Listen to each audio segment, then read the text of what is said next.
he's settled in. He's home. That's what it feels like. I can see in his interviews and that kind of thing.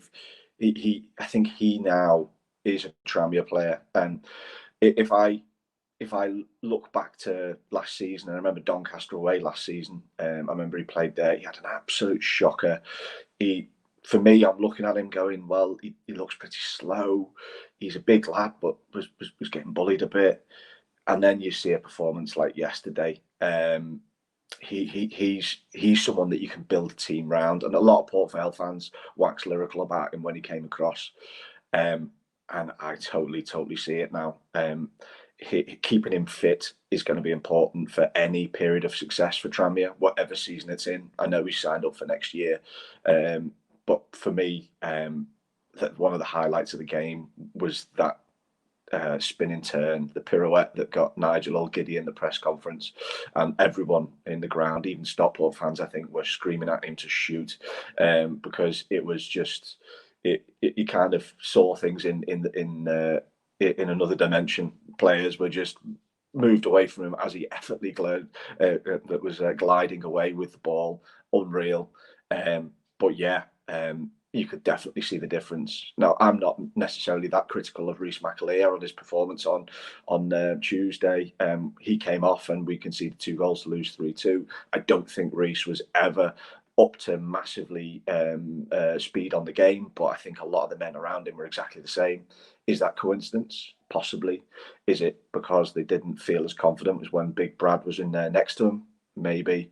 Yeah, I don't think you can put high enough plaudits on that man and how well he can run a midfield and the levels of players around him getting better when he's in the starting 11.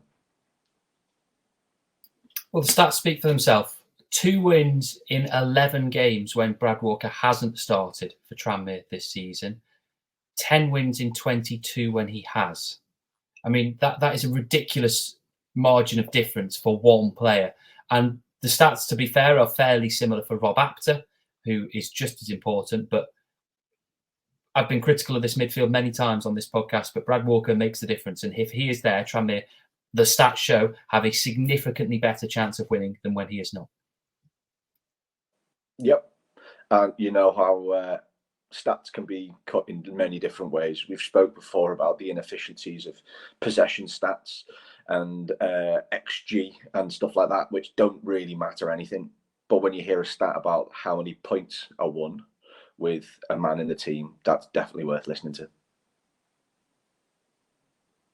Let's talk about some of the other players then who impressed yesterday. I guess we've got to discuss that centre-back partnership who got themselves 3 goals, which was a wonderful sight to behold. Jordan Turnbull with a couple of lovely finishes, actually, and Tom Davies with, well, it looked like actually quite a poor delivery into the box, but he made it look a lot better than I think it possibly was with the finish that he picked out. But it's the other end of the field where we should be more talking about them, and to keep Stockport quiet and to prevent them from scoring is actually a big deal. Definitely. Is it Odin Bailey, their centre forward?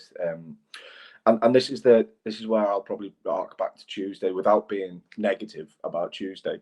A lot of times when we play this 4-4-2, we're out of shape with the teams that are attacking us. A lot of teams play 1 central man and 2 men coming in from wide. So you're finding players getting in the space between a Davies and Leo Connor or Wood and Turnbull. Players are attacking that space, and I think you could see that in the second goal for Morecambe. The ball that came into the box, it's that space in between those 2 players that is being people are running onto the ball and people are causing problems. So it's whether Davies goes across or Turnbull goes across or Wood and O'Connor neglect the overlapping wing back and come in and defend that, like attacking front left or front right.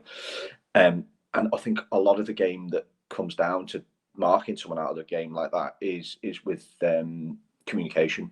And there's been times this season when I think people have questioned whether Jordan Turnbull was a team player. There's been times this season when people have questioned whether Tom Davies was too slow. Yesterday proved it, with the best of the league against them. Notts County proved with the best of the league against them, they can do it. It's a massive amount of concentration. They've got to be confident, and scoring goals it gives centre backs massive amounts of confidence, because that's the part of the game that, as much as they love and absolutely adore shutting someone out, you could see just how upset Jordan Turnbull was. His his second header went over the bar, and he could have come away with a rainbow match ball yesterday. He is someone that, if he's interested, and if he's got a fight there, like little Paddy Madden did us a great favour in getting him wound up, I think, even more. Jordan Turnbull looked like he was going to tear his head off. But yeah, what performances, brilliant performances, and personally, absolutely fantastic to see a Jordan Turnbull in that kind of form.